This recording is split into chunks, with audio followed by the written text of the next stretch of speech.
주님, 성령으로 잉태되신 예수님, 이런 제목으로 말씀의 은혜를 나누고자 합니다. 예수님이 누구신가?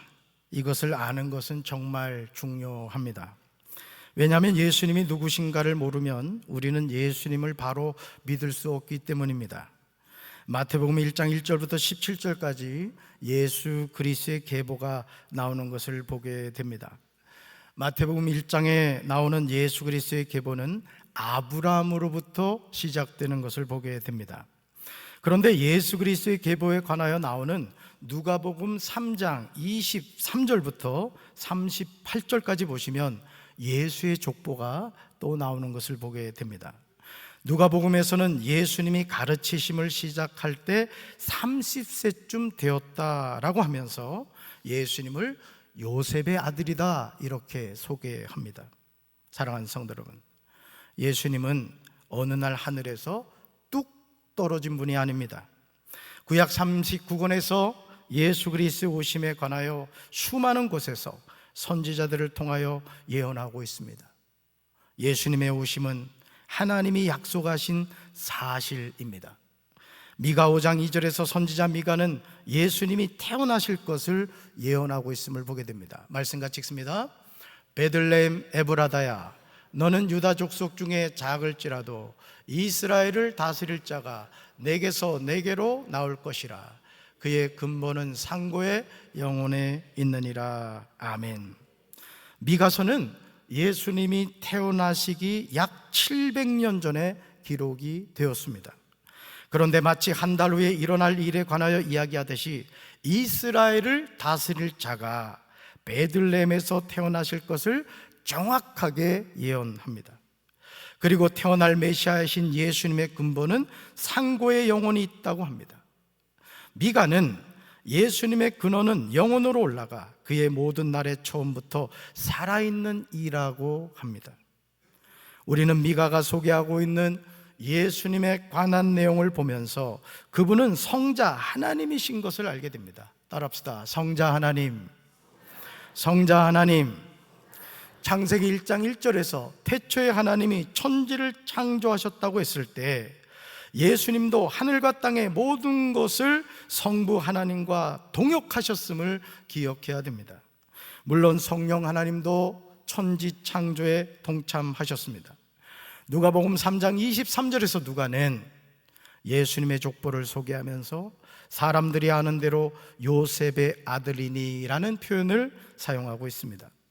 물론 예수님은 어머니 마리아와 약혼한 아버지 요셉의 첫 번째 아들이었습니다. 그러나 여기서 아주 중요한 사실을 놓치면 안 됩니다. 바로 그 부분에 관하여 마태복음 1장 18절에서 구체적으로 나오는 것을 보게 됩니다. 만약 예수님이 요셉의 씨로 태어났다면 예수님은 죄인들을 구원할 구세주가 되실 수 없었습니다. 왜냐하면 요셉은 태어나면서부터 원죄와 자범죄를 지었기 때문입니다. 성경은 저와 여러분의 동의를 구하는 책이 아닙니다. 흙으로 사람을 지으신 하나님이 죄인들을 향하여 선포하신 말씀입니다. 따라합시다. 선포하신 말씀. 선포하신 말씀. 우리가 하나님의 말씀을 듣고 경청하고 순종하느냐는 우리 각자의 선택입니다. 그러나 그렇다고 해서 하나님의 말씀이 희석되는 것은 절대 아닙니다. 성경은 하나님의 말씀인 줄로 믿습니다.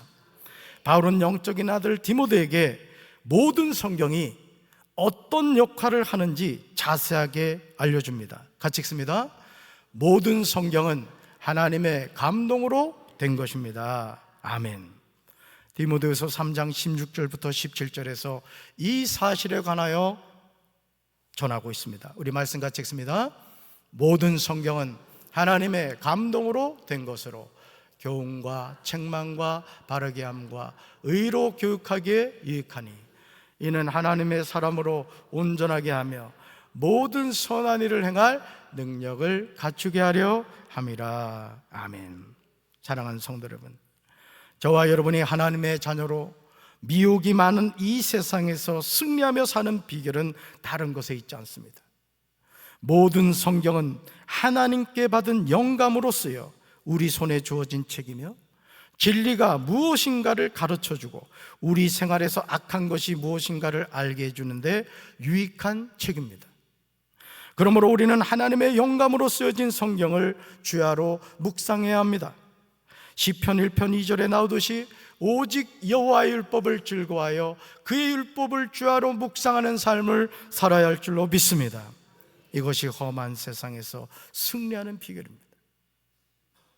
여기서 영감이란 살아계신 하나님이 성경을 기록한 사람들을 감동하여 그들의 개성이나 배운 학식 등을 사용하셔서 하나님의 계시를 오류 없이 작성하고 기록하도록 하시는 것을 의미합니다.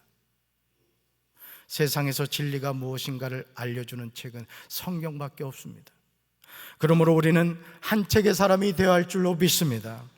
하나님의 영감으로 기록된 성경은 구약에서 신약까지 약 1400여 년에 걸쳐 시대와 직업과 교육 수준 등이 서로 다른 30여 명의 저자에 의해서 기록이 되었습니다. 물론 이러한 다양성에도 불구하고 하나님의 사랑, 그분의 우주적 통치, 메시아, 예수 그리스도의 구원 사역 등이 통일성을 이루고 계시되고 있는 것을 보게 됩니다. 여러분, 이 세상 어느 책이 1400년 동안 기록된 책이 있겠습니까? 그리고 그 1400년 동안 30여 명의 저자가 성경을 써갔는데 그 내용이 여기선 이렇게 얘기하고 저기는 저렇게 얘기하는 것이 아니라 하나의 공통된 주제를 향하여 일맥상통하게 기록되고 있다는 것이죠. 하나님이 주신 성경은 우리의 생활을 바르게 하고 옳은 일을 행할 힘을 줍니다. 하나님은 이 성경을 통해서 우리를 모든 면에서 온전하게 하시고 남에게 착한 일을 할 수 있는 사람이 되도록 해주십니다. 얼마나 감사한 일입니까? 마태복음 1장 18절에서 세리마태는 예수 그리스도의 나심에 관해서 이렇게 말합니다. 우리 같이 읽습니다. 예수 그리스도의 태어나심은 이러하다. 그의 어머니 마리아가 요셉과 약혼하고 나서 같이 살기 전에 마리아가 성령으로 잉태한 사실이 드러났다. 아멘. 성경은 우리에게 믿음을 요구합니다. 성경에 기록된 말씀을 믿음의 눈으로 보지 않으면 우리는 믿을 수가 없습니다. 그래서 저는 우리 사랑하는 성도 여러분들에게 하나님께서 이 믿음 주시기를 주님의 이름으로 축원합니다.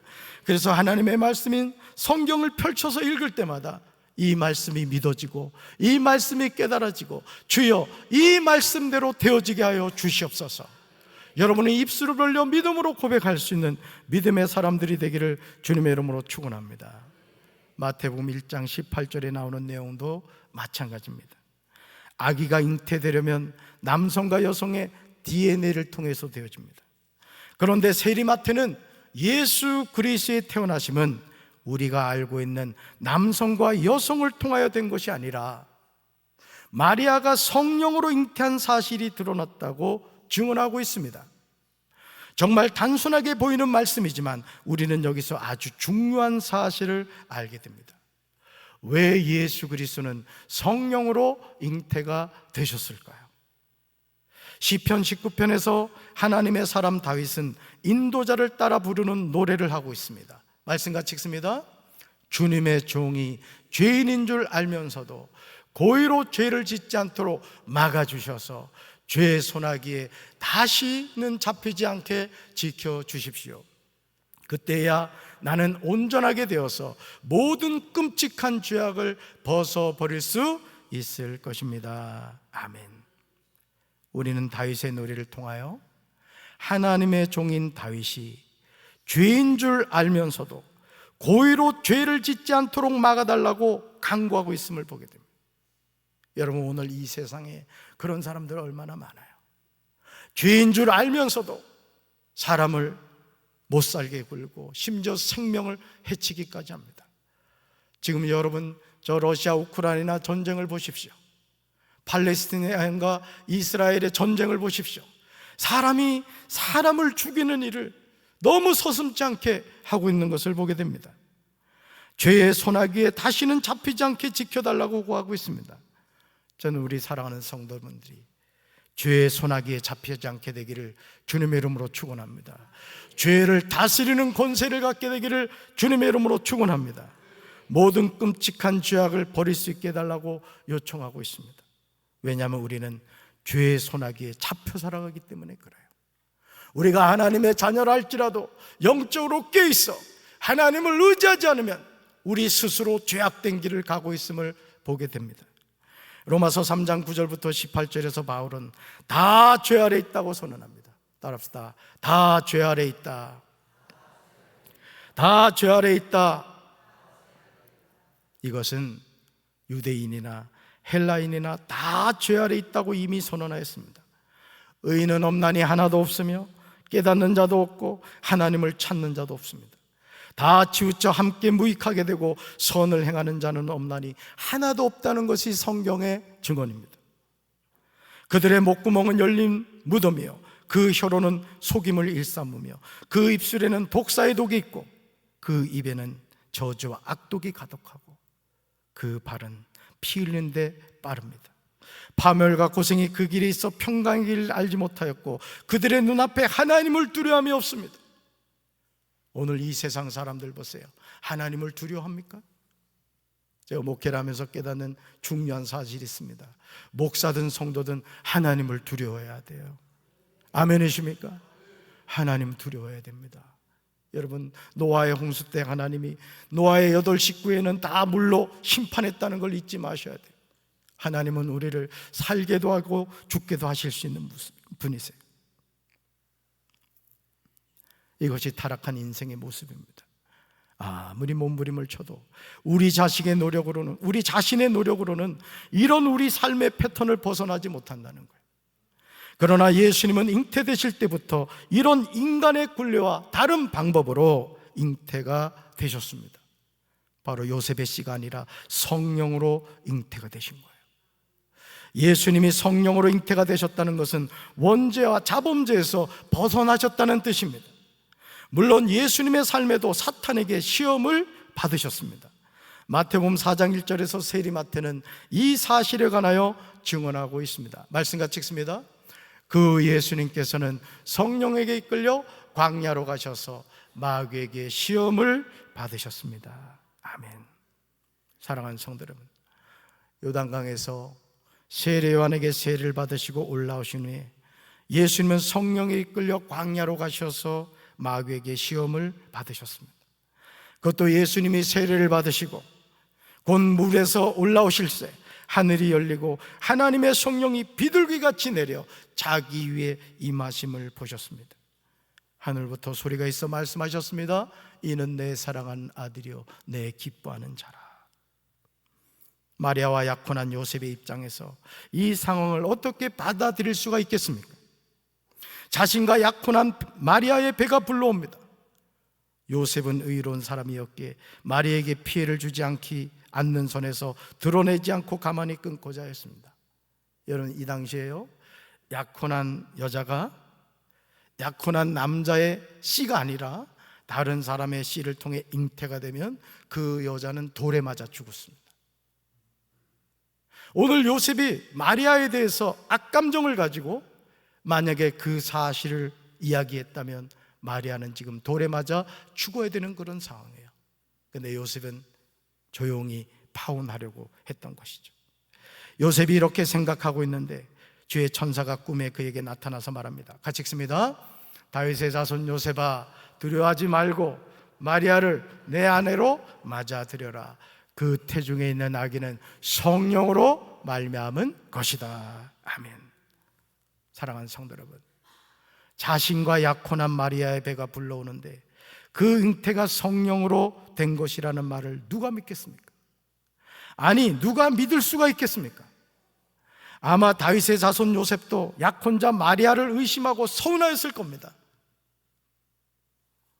이런 요셉의 마음을 누구보다 잘 아시는 하나님은 천사를 보내서 말씀하셨습니다. 우리는 마태복음 1장 20절에서 주님의 사자가 요셉에게 다윗의 자손 요셉아라고 부르고 있음을 주목해서 봐야 됩니다. 왜냐하면 마태복음 1장 1절부터 17절에 나오는 예수 그리스도의 계보가 동일하게 나오기 때문입니다. 말씀 같이 읽습니다. 아브라함과 다윗의 자손 예수 그리스도의 계보라. 아멘. 자, 예수님의 계보를 소개하면서 지금 두 인물을 언급하고 있죠. 누구죠? 아브라함과 다윗 두 사람입니다. 아브라함과 다윗의 자손으로 이 세상에 태어나신 예수님은 예수 그리스도의 계보에서 전혀 다른 점이 있었습니다. 전혀 다른 점. 뭘까요? 아브라함과 다윗의 자손 예수 그리스도의 계보에서 우리 예수님 전혀 다른 점이 있어요. 그게 뭐죠? 아브라함도 죄인이고 다윗도 죄인이라는 사실이에요. 예수 그리스도의 계보에 나오는 그 많은 사람들이 다 원죄와 자범죄의 노예들이라는 거죠. 그러나 예수님은 성령으로 잉태가 되셨기에 죄가 전혀 없습니다. 마태복음 1장 18절에서 성령으로 잉태된 것이 나타났더니 이렇게 나오고요, 20절에서 그에게 잉태된 자는 성령으로 된 것이라 이렇게 나옵니다. 하나님의 자녀가 되는 것은 혈통에서나 육정에서나 사람의 뜻으로 나지 아니하고 오직 하나님에게서 난 줄로 믿습니다. 그러므로 예수님이 요셉의 씨를 통해서 마리아에게서 태어난 것이 아니라 성령으로 태어났다는 것은 아브라함도 죄인이고 다윗도 죄인이고 모두가 죄인이지만 예수님만이 죄가 없으신 분이라는 것을 우리에게 전해주고 있는 거예요. 할렐루야. 예수 그리스도의 나심은 우리에게 이 사실을 보여줍니다. 예수님이 헬리의 아들인 아버지 요셉의 씨로 태어나셨다면 예수님은 혈통에서 태어나신 겁니다. 육정에서 태어나신 겁니다. 사람의 뜻에서 나신 겁니다. 그러나 마리아에게서 성령으로 잉태되셨고 마리아에게 잉태된 아기 예수는 성령으로 된 것입니다. 마태복음 1장 21절에서 주님의 사자는 요셉에게 아기의 이름을 알려주는 것을 보게 됩니다. 말씀 같이 읽습니다. 아들을 낳으리니 이름을 예수라 하라. 이는 그가 자기 백성을 그들의 죄에서 구원할 자이심이라 하니라. 아멘. 주님의 사자는 요셉에게 아들을 낳게 될 것이라고 알려줍니다. 아직 성별 검사도 하지 않았는데 미리 알려주시는 거예요. 그러면서 그 이름이 예수입니다. 따라합시다. 예수. 예수. 마리아가 성령으로 잉태한 아기의 이름으로 예수라고 합니다. 그러면 예수란 이름의 뜻이 뭘까요? 같이 읽습니다. 그가 자기 백성을 그들의 죄에서 구원하실 것이다. 아멘. 예수란 이름의 뜻이 바로 그거예요. 그가 자기 백성을 그들의 죄에서 구원하실 것이다. 마태복음 1장 22절에서 이 모든 일이 된 것은 주께서 선지자로 하신 말씀을 이루려 하심이라고 나옵니다. 그 많은 선지자들이 앞으로 너희에게 구원자가 태어날 것이다. 그런데 그 구원자는 성령으로 잉태가 되신 분이다. 이 사실을 알려주고 있다는 것이죠. 그러면서 이사야 7장 14절 말씀을 인용하고 있음을 보게 됩니다. 선지자 이사야는 예수님의 탄생 700년 전에 메시아 탄생을 예언했습니다. 말씀 같이 읽습니다. 보라, 처녀가 잉태하여 아들을 낳을 것이요 그의 이름은 임마누엘이라 하리라 하셨으니 이를 번역한즉 하나님이 우리와 함께 계시다 함이라. 아멘. 보라, 처녀가 잉태하여 아들을 낳게 된다는 것. 창세기 1장 27절에 이렇게 나오죠. 같이 읽습니다. 하나님이 자기 형상 곧 하나님의 형상대로 사람을 창조하시되 남자와 여자를 창조하셨다. 아멘. 무의 세유를 창조하신 거예요. 그래서 우리 하나님 믿는 자녀들은요, 믿음을 가져야 돼요. 무의 세유를 창조하시는 그 하나님이 나의 하나님이신 줄로 믿습니다. 저는 요즘 하나님 앞에 이렇게 기도할 때 하나님이 저에게 주시는 마음이 뭔지 아세요? 더 큰 믿음의 사람이 되어야 되겠구나, 더 큰 믿음을 가져야 되겠구나, 그런 생각을 해요. 여러분, 이 세상을 살면서요, 신앙생활하면서 제일 불행한 사람이 뭔지 아십니까? 하나님의 말씀이 믿어지지 않고 하나님의 약속이 믿어지지 않는 거예요. 저는 우리 사랑하는 성도 여러분들이 큰 믿음의 사람들이 되길 바라요. 그래서 신실하신 하나님을 의지할 때 그 하나님이 저와 여러분의 삶을 축복해 주실 줄로 믿습니다. 무에서유를 창조하신 하나님이 처녀가 잉태하여 아들을 낳는다는 것이 불가능한 일이겠습니까? 전능하신 하나님은 흙으로 사람을 창조하셨듯이 처녀가 아들을 낳게 하십니다. 그러므로 요셉과 약혼하고 동거하기 전에 마리아가 성령으로 예수를 잉태한 것이죠. 그 이름을 뭐라고요? 예수라고 하였습니다. 따라합시다. 예수. 예수. 그의 이름은 뭐라고요? 임마누엘이에요. 임마누엘. 따라합시다. 임마누엘. 자, 번역하면 무슨 뜻이에요? 하나님이 우리와 함께 계시다. 할렐루야. 하나님이 나와 함께 하시는가. 우리는 이 사실을 믿어야 될 줄로 믿습니다. 동정녀 마리아에게서 성령으로 잉태하신 아들의 이름은 예수입니다. 이는 그가 자기 백성을 그들의 죄에서 구원할 자이십니다. 처녀가 잉태하여 아들을 낳을 것인데 그의 이름은 임마누엘입니다. 이를 번역하면 하나님이 우리와 함께 계시다 합니다. 이제 우리는 성령으로 잉태하신 아기 예수를 맞이해야 할 줄로 믿습니다. 창세기 6장 5절과 6절에서 하나님은 땅 위에 사람의 악한 행동이 크게 퍼진 것을 보셨습니다. 그리고 그들의 생각이 언제나 악할 뿐이라는 것도 아셨습니다. 하나님은 땅 위에 사람을 만드신 것을 후회하시며 마음 아파하셨습니다. 그러나 하나님이 말씀으로 창조하신 이 세상을 포기할 수 없으셨어요. 여러분, 어느 부모가 잃어버린 자녀를 포기할 부모가 있겠습니까? 어떻게 해서든 그 잃어버린 자녀를 찾겠다고 광고를 하고 주변을 찾아다닌 것처럼 하나님은 지금도 잃어버린 영혼을 찾고 계신 줄로 믿습니다. 그래서 구약 39권에서 수많은 선지자를 통하여 구원의 약속을 하셨습니다. 그리고 마태복음 1장에서 예수 그리스도의 계보를 소개하면서 성령으로 잉태하신 아기 예수님이 자기 백성을 그들의 죄에서 구원할 자라고 소개하고 있습니다. 우리는 성령으로 잉태되신 아기 예수님을 맞이할 빈방을 준비해야 될 줄로 믿습니다. 이 성탄의 계절에 나 같은 죄인을 구원하려고 만왕의 왕이신 예수님이 이 세상에 오신다는 사실을 기억하고 저와 여러분의 마음과 영혼 속에, 저와 여러분의 가정에 그 주님, 만삭된 마리아를 맞아들일 수 있는 아기 예수님을 맞이할 수 있는 빈방을 준비하는 우리 사랑하는 성도들 되기를 주님의 이름으로 축원합니다. 가슴에 손 얹겠습니다. 사랑의 주님, 이 성탄의 계절에 우리의 아기 예수님은 요셉의 씨가 아니라 성령으로 동정녀 마리아에게서 잉태가 되셨습니다. 우리의 원죄와 자범죄 문제를 해결하시려고 오셨습니다. 주님, 우리가 그 아기 예수님을 맞이할 빈방을 준비하게 도와주시고, 그래서 우리의 구원자 되시는 예수님만 믿고 따라가는 우리 모든 성도들 되게 하옵소서. 예수님 이름으로 간절히 기도합니다. 아멘.